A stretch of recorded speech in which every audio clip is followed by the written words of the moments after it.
Hello and welcome to TidyX episode 129. TidyX is a screencast where we go through and explain how our code works. My name's Ellis Hughes. And my name is Patrick Ward, and we are excited to be here for a special holiday episode. There we Obviously, go. a lot going on. As always, we do have a Patreon page. If you've been following our work for the 129 episodes that we've done and feel like we've impacted you positively in some way, we're always available for the Patreon page for any donations that you'd like to make. We're always appreciative of that. Today, we've got our holiday episode. We have something kind of cool and different. Yeah. Ellis, let you go ahead and describe it.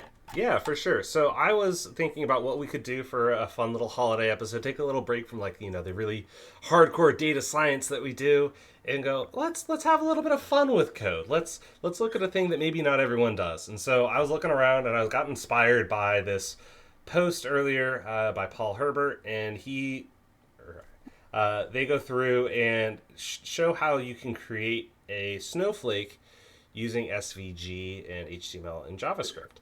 And so I was really inspired by this. I thought this was a lot of fun. And I was like, you know what we can do? We could probably do this in R. And so we sat down, wrote some code to go through and figure out how we can do this. So we might as well just hop into the code and explain what's going on. The link to the SVG Snowflake generator, of course, is linked right here. Go ahead and check that out and give them a thumbs up. So let's start. So first we wrote a series of different functions to build out the various pieces. Patrick, do you want to take us through the first couple functions? Yeah. So if you looked at the snowflakes that Paul had on his website there, you noticed at first right there what we see is this sort of trunk with branches that come off of it. And so the first idea here is that what we want to do is establish the trunk and the branches. And once we have those established, essentially from there, it's just using some high school geometry and working around kind of a circle to take that and essentially recreate it right around in a circle. So and rotate it around, just kind of like rotate it around. Exactly. So we'll start with these helper functions here that we're going to then feed into our sort of bigger function that does the whole thing.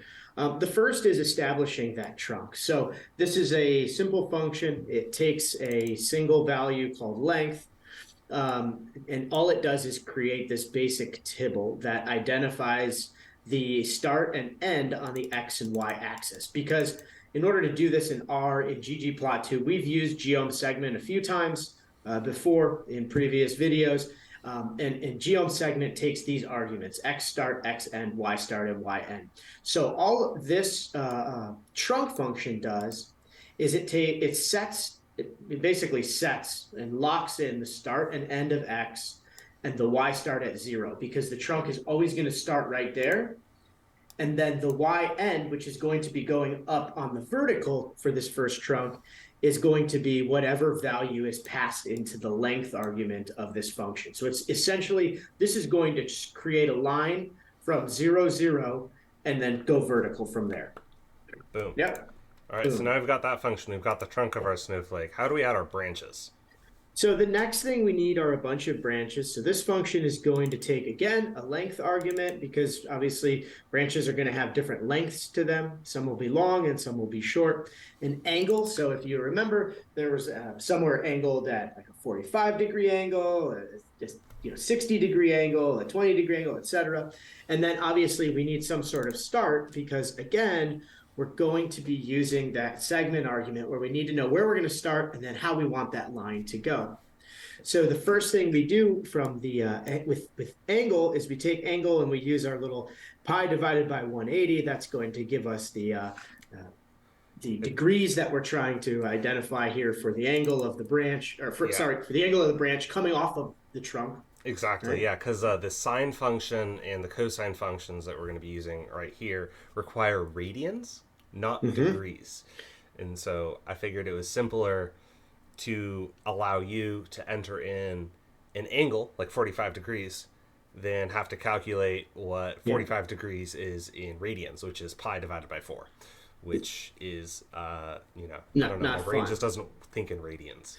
Yeah, so all of this is essentially letting you add in the angle and then doing the conversion for you to radians. If you are currently working with like player tracking data or getting into the big data bowl right now, you'll be doing a whole bunch of this stuff with player tracking data, and it's I don't want to say it's a lot of fun. It's just stuff that you have to do. That's kind It's of what it a is. lot of brain bending that you got to do. Yeah, a lot of brain bending, yeah. So thinking in shapes. But so continuing on, we have this branch right and branch X. So obviously, branch right is again, Ellis is going to do the conversion for you. It's going to tell you which way that branch is going to move on the x-axis. So we already have established the angle that it's going to go off of. Now the x start is going to be 0 and the x end, and then he's just going to mirror it over onto the opposite side. So he just says,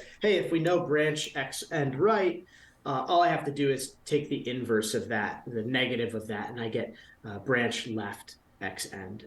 And then branch and y end is again telling us where we need to start and then stop essentially on that y axis. And then we take all that information and we dump it into a tibble that tells us about the branch. So now we've got a tibble for the trunk, which is aligning us on that y-axis, on that vertical. Now we've got a tibble for the branch, which is basically setting up where the branches are going to fall coming off of that trunk. And now we're ready to take that single trunk and branch and spin it around in a full circle to make a snowflake. Yeah. So let's quickly visualize what that first branch in those, or excuse me, first trunk in those branches might look like. So let's Mm-hmm. say we have a trunk of length 5. So we're going to create trunk df there.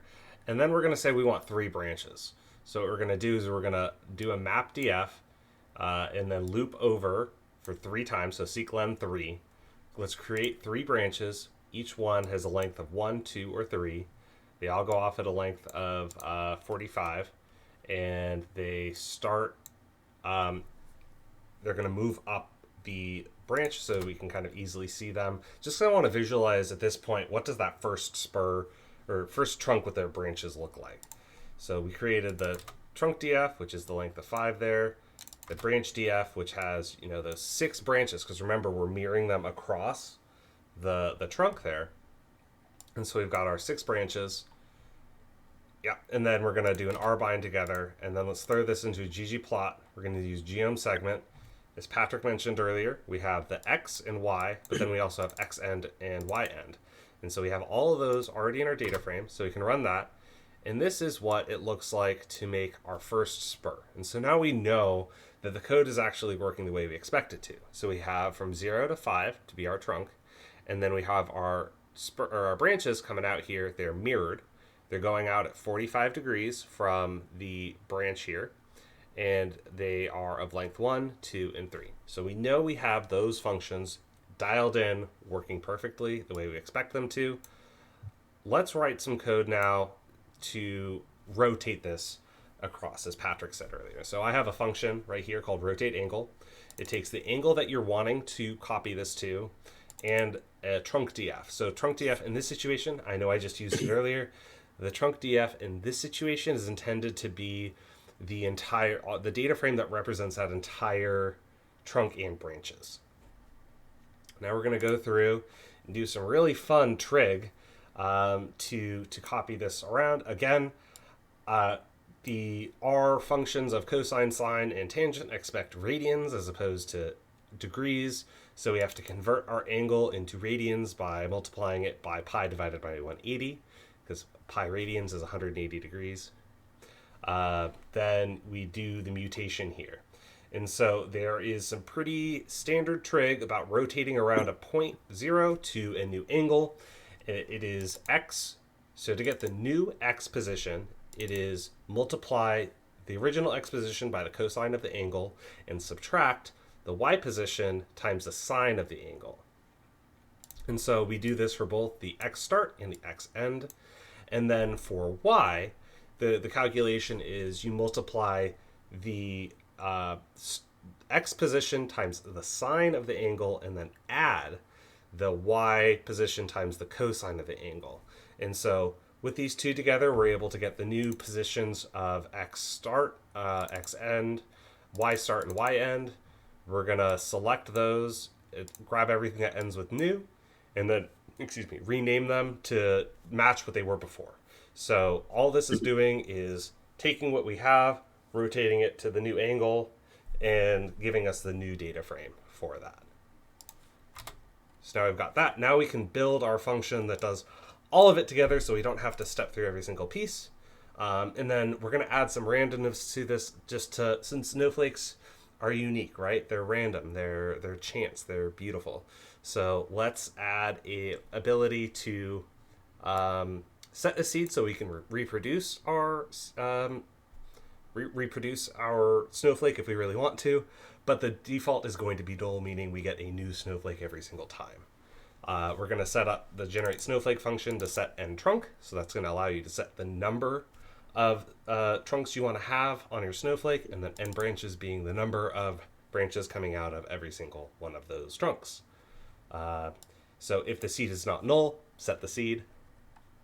Now we're going to have a random process that's going to generate our snowflake. So we're going to say, hey, randomly pick a number between 1 and 5, and we're going to say that's our trunk length, trunk underscore L. We're going to generate our trunk df using the trunk function. So I'm just going to step through all these. I'm going to set, let's say we're going to create a snowflake with the default trunks of, let's have 4 trunks, and let's have n branches, just so we can step through this function, kind of explain how it works. Let's say we're going to have 6 branches. So we've made our trunk df. Now we're going to map df over n branches, which is going to now give us a vector from 1 to 6.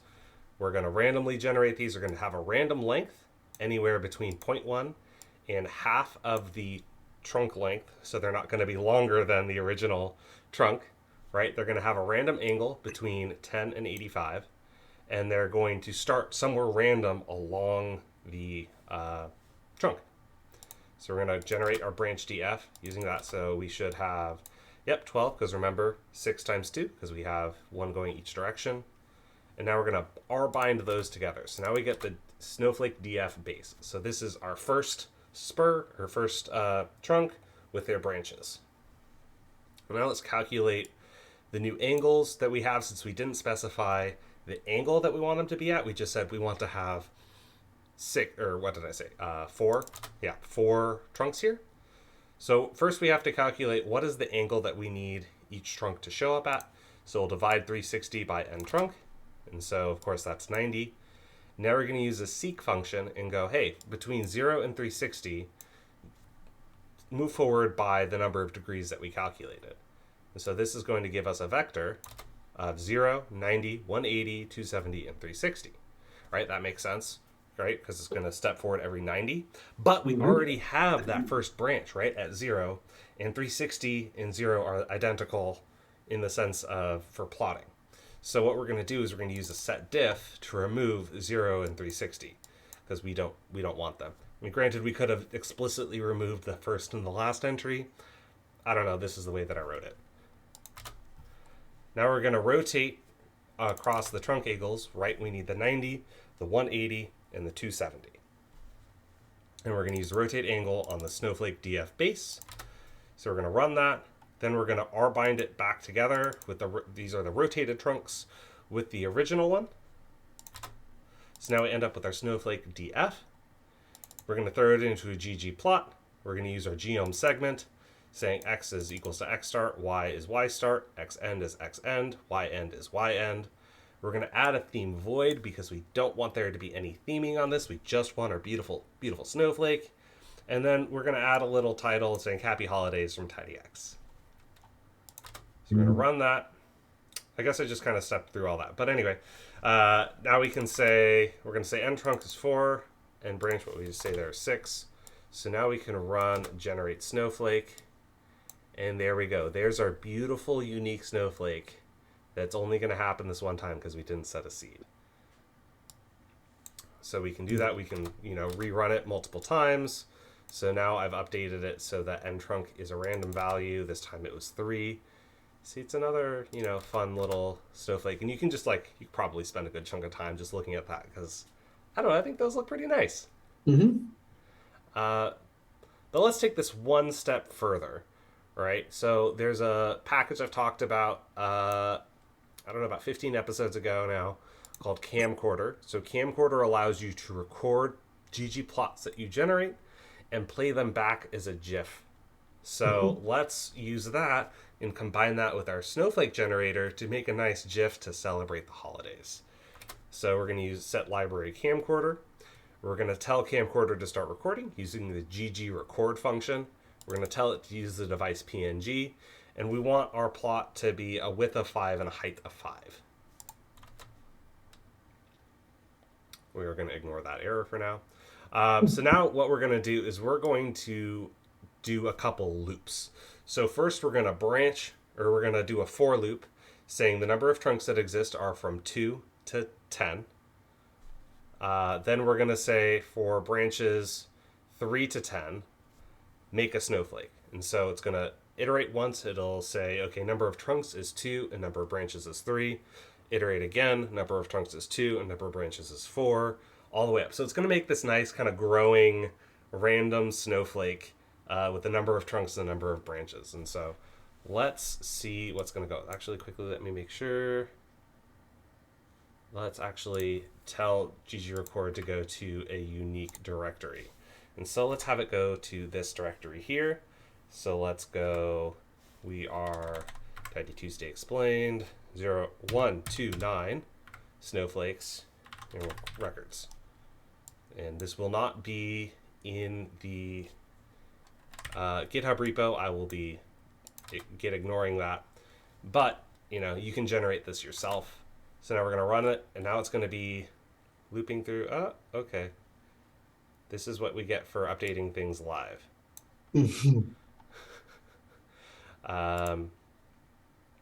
Let us quickly restart the R session here because something might have gone wrong with that. And we're going to quickly rerun all this prior code. There we go. We've got our fun little snowflake. Library camcorder. ggrecord. Great. We don't have any issues with that. Actually, no. Let's see if we remove the dir, if it's going to complain. Perfect. Now we're going to actually loop across these, and you can see them kind of being previewed in our viewer here. So we see our different snowflakes, the number of branches and the number of trunks growing as we go, getting more complex and more, I think, more interesting and kind of fun with that. And so there we go. Now it's done.